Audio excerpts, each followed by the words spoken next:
a massage therapist? 11 years. That's a long time. I had my middle son is actually my first son. My first son's my stepson. Okay. But I raised him because his mom's So when I used to work at Microsoft, and when I had him, they sent me the estimated time to come back to work.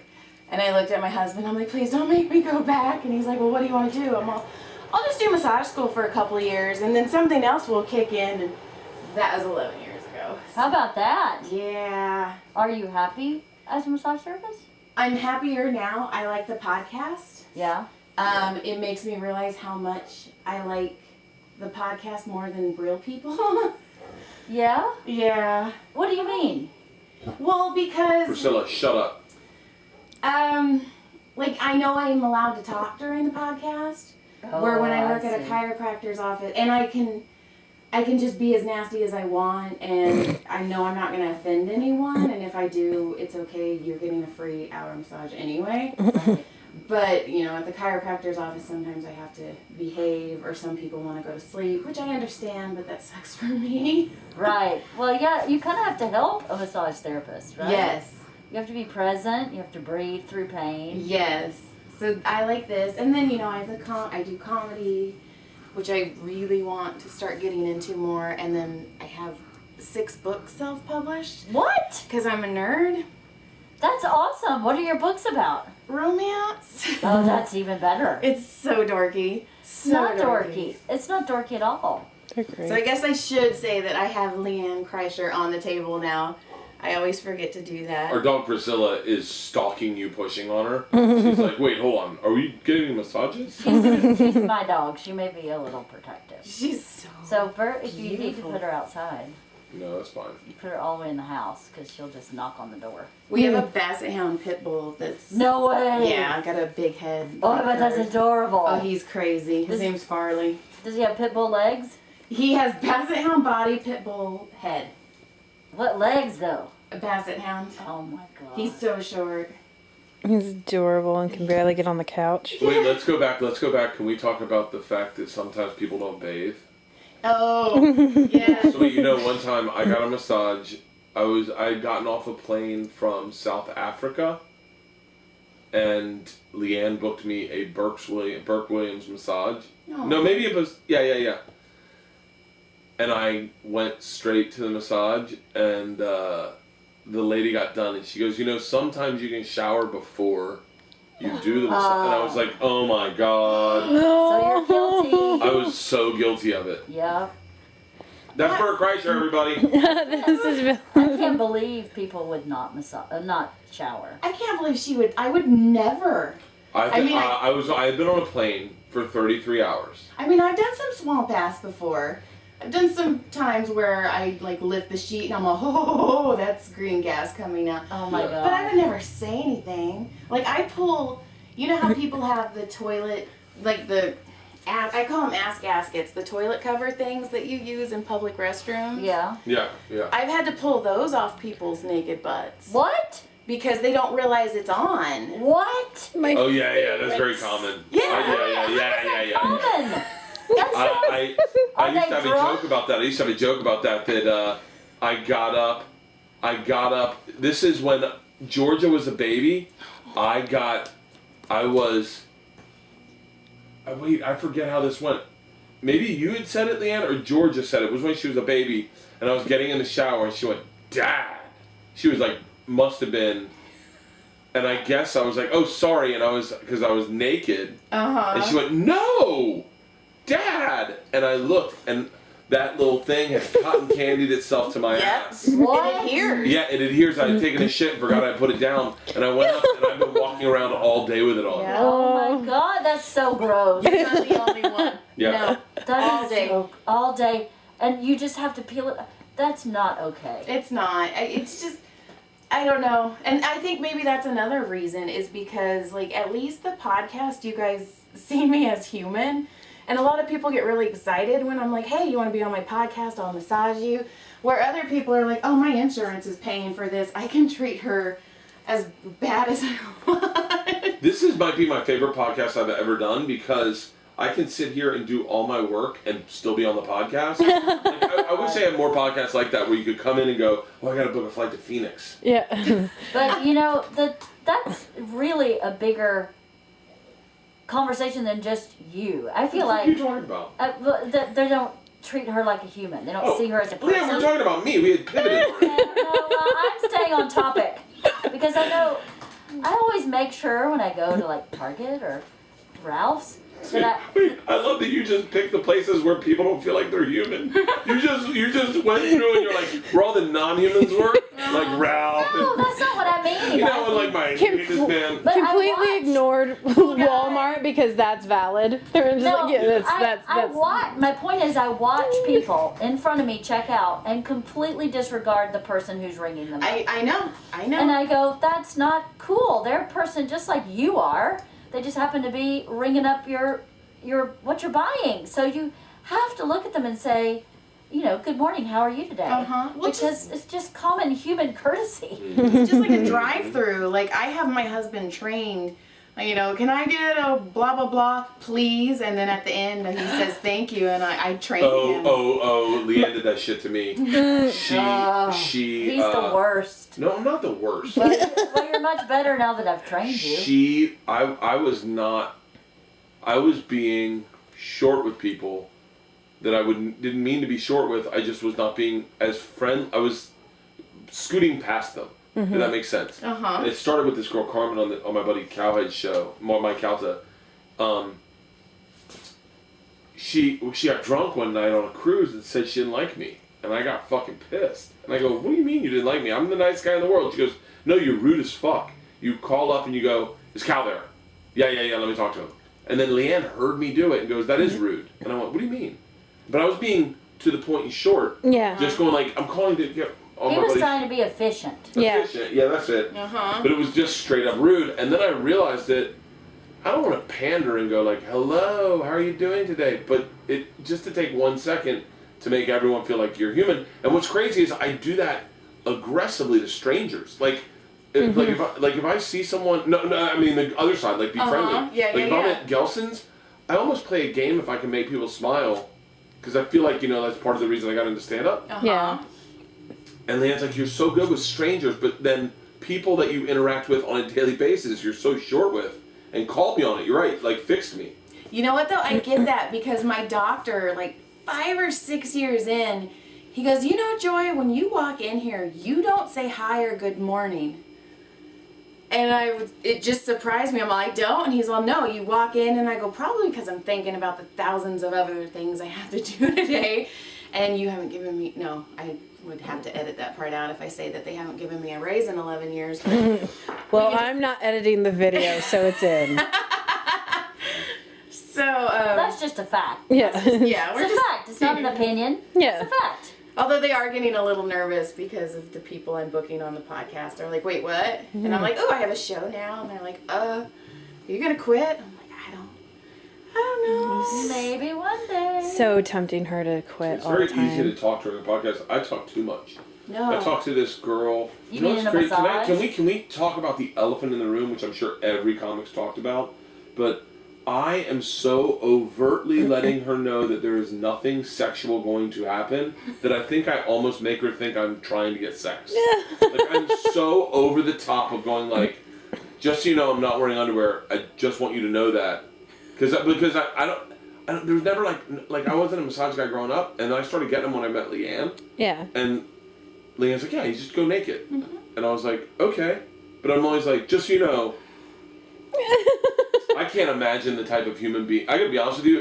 If the whole Me Too movement just stops dudes from trying to get hand jobs at massages, then God bless it. If I can give you a high five right now, yes. I didn't even know that existed. Oh yeah. Oh God, yeah. And I was Dude, I've mortified. heard guys talk about it before they get a massage, where they're like, "Dude, hey, can you?" And they're like, "Oh yeah. You just gotta give her 100." And I'm like, What are you? Yeah. We won't say who, but there is a comic one night who was very smashed, who kept coming up to me and he's like, "Joy, off the record. And I'm like, "Whatever you're about to say, I don't want to know. Like, I don't want to know." And he's like, "Off the record, I was getting a massage, and she gave me a hand job, but I really just wanted a massage. And he was upset, and I'm like, where are you going? Right?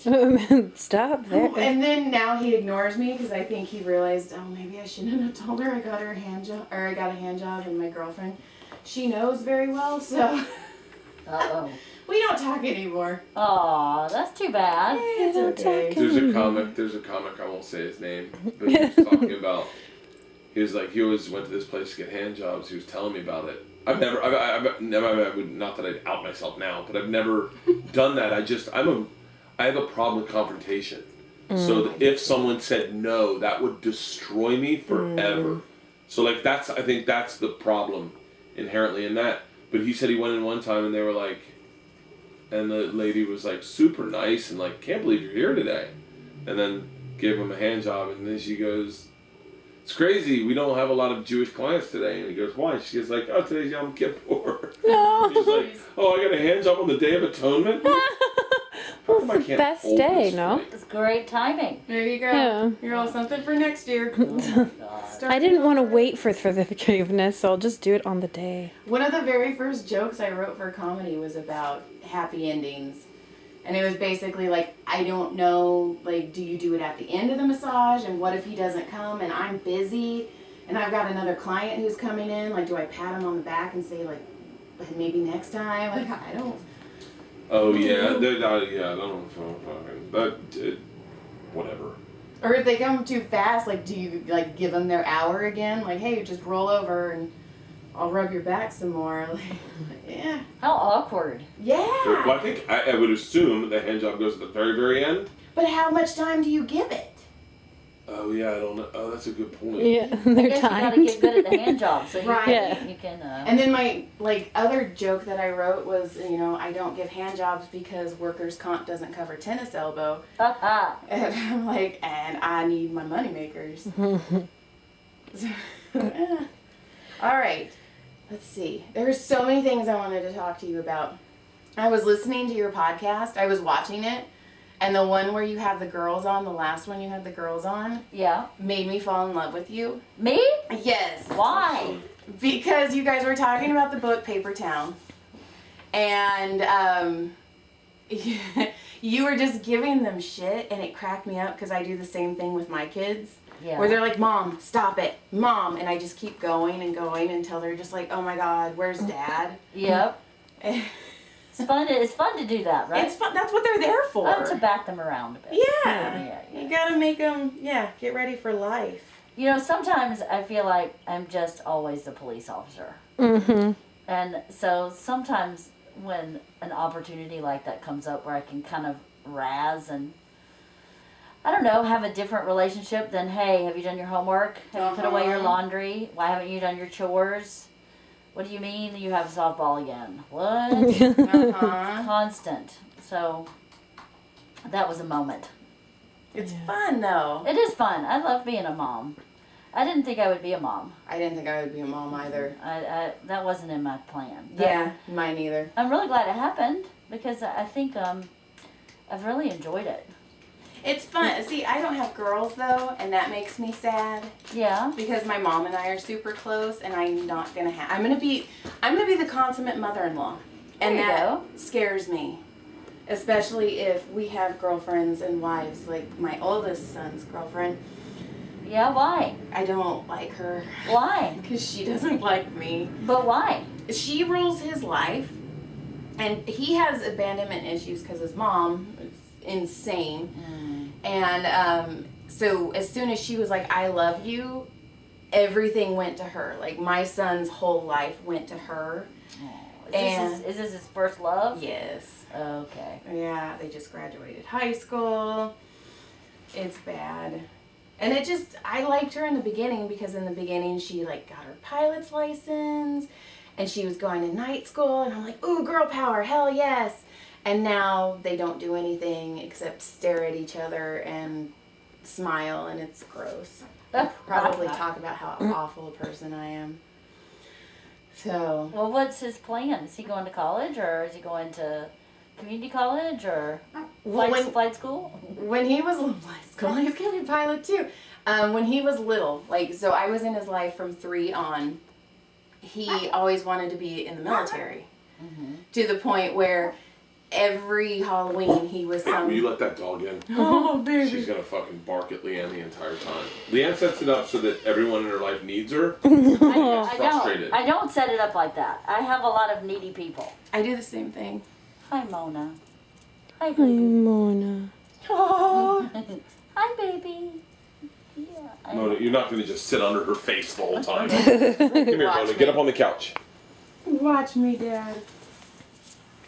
Oh. Aww. So your son always wanted to be in the military? Always wanted to be in the military. He has a little hero complex, which I get. He wants to show that he's not his mom, which I get.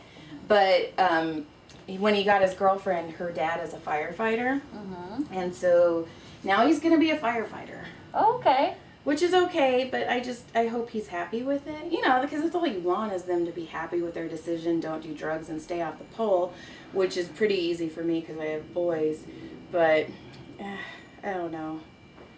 Yeah, I guess, it is worrisome, I think.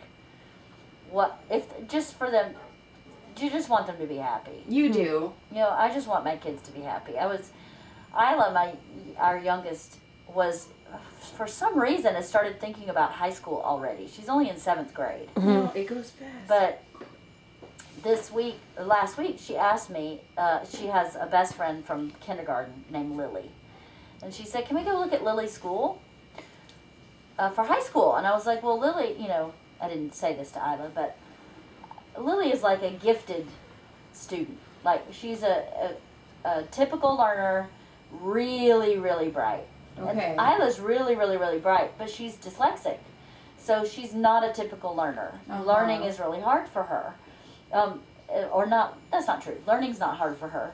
But learning by reading is really hard for her. Uh-huh. So I called Lily's mom and I was like, so Isla said she wants to go to high school where Lily is. What are your thoughts about that? And her mom was like, I have to tell you, it's highly academic school. I was like, I don't know if Isla would really like that. So she asked me about it again.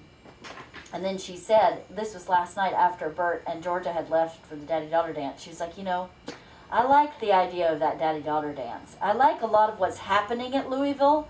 I just want to be with Lily.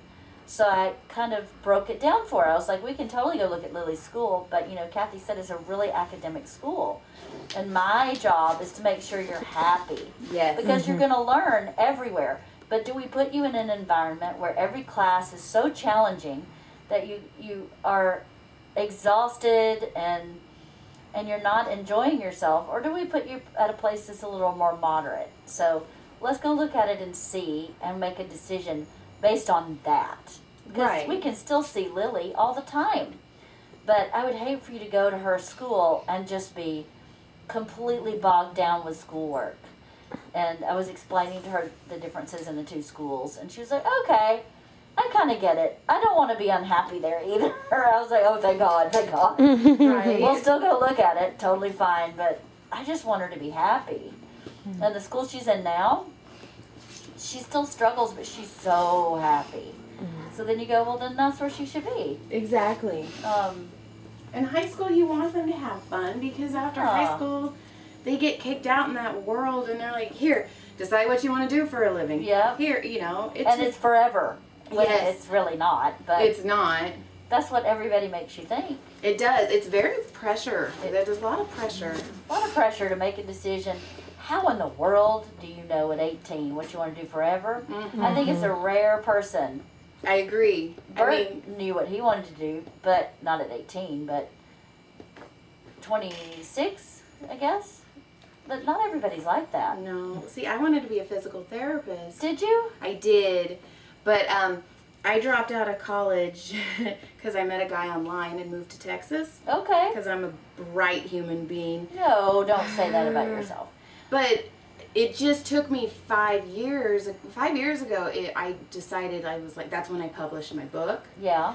And I took my husband, he had to help me find my self-esteem again, because my ex-boyfriend just took it completely out of me. And then I started publishing the books, and then I'm like, I like comedy. I like making people laugh, especially about the bad things. Like, if I can make somebody laugh about, you know, my abusive boyfriend, then it's okay. Like, it happened for a reason in a way. Yeah. And that's kind of how I did it. So I just now started finding out who I want to be. And that's kind of what I tell the kids. I'm like, don't wait. Look how long it took me. I'm 37, and it took me this long to be like, okay, I want to be an author. I want to be a comedian. So that's kind of what I'm trying to instill in them, is do something you love, and we'll figure it out later how to make money off of it. That's exactly right, because I was talking to Georgia, who's 14, about this book that I'd read that I talked about on one of my podcasts called Girl Wash Your Face. Uh-huh. And I was like, I don't need this book. I've already done all this stuff. I don't need any of this advice. But this book would be really good for like a 20-year-old. Right. They're a 20-year-old to go, oh, we all choose a bad boyfriend. Oh, we all work a job that is dead-end and we hate. Oh, we all choose bad friendships. And, okay, so this is what your 20s is about. So I was saying to her, your whole 20s should be about making mistakes. I agree. And picking yourself up from those mistakes, and because that's how you figure out who you are. Yes, and then your 30s is just to atone for all of those mistakes. Like, oops. I don't know if it's atonement. I think it's fine-tuning. Right. Where you go, okay, I've already dated that guy. Yes. It's a different guy, but it's pretty much the same guy. So I'm not going to do that now. No, you find your hard no's. Like, okay, no, that's, I did that, don't want to do it again. Yeah, exactly. So if you can just allow yourself to know that your 20s are all about making mistakes and learning from them, then I think you can give yourself a break. I agree. Although you don't, because in your 20s, I just heard somebody talk about this it's on the radio, so I don't know if it was a podcast or NPR or what, but they were like, I thought I knew everything in my 20s. And then I'm in my 40s and I go, oh, I didn't know anything. Mm-hmm. And now I'm so aware that I really don't know anything. But I wish I could have given that to my 20-year-old self, and just the knowledge that you really don't know anything. You try telling an average 20-year-old that they don't know everything. Good fucking luck. Exactly. Right. Well, I have a joke that I've been telling about. I don't think vocal cords should develop until you're 30. God. Like, you can say stuff like, "Can I take your order?" But that's it. There you go. But you know what, though? Most 18-year-olds, especially boys, don't have vocal cords, because I swear to God, my kid just mumbles. Like, How funny. you want food? Oh, Hungry? Okay.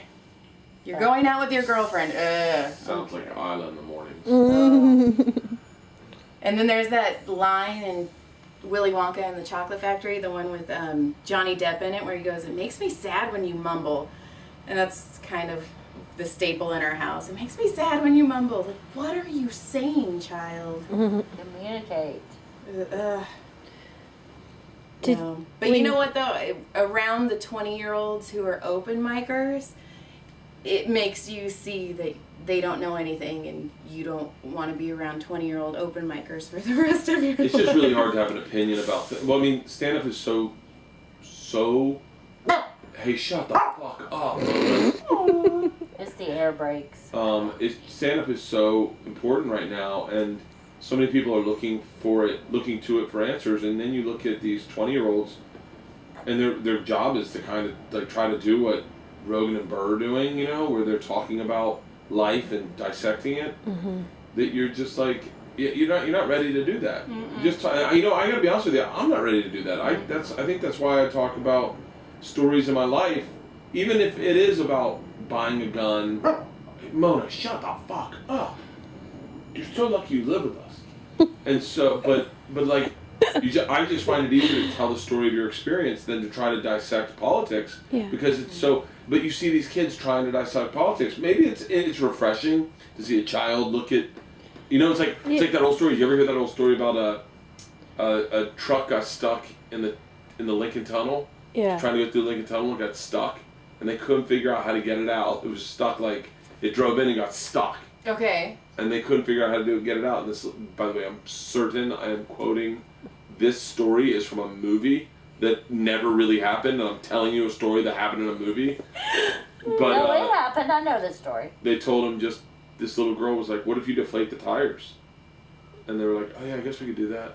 simple Sometimes maybe it takes a child's perspective. I said to Ricky Gervais, I said, you know what's the best is when we were talking about traveling, I said, I was told one time, the best thing to do when you land is take your shoes off and put your feet in the grass. It helps with whatchamacallit. And he goes, that's from Die Hard. It was?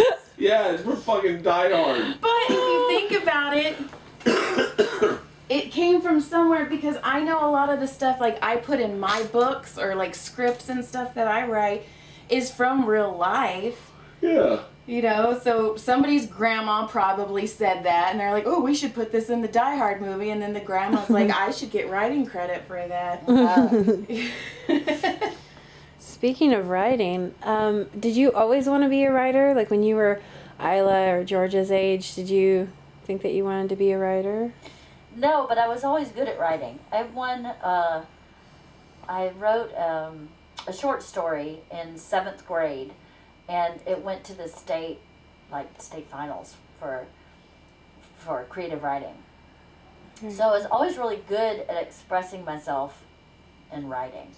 But no, I went to college to be a high school guidance counselor, and then life derailed me. You know, my dad was going through a divorce and had a bit of a breakdown and moved into my dorm with me. I was date raped, and I just went, you know what? I'm going to go to a different school. I need to get out of town.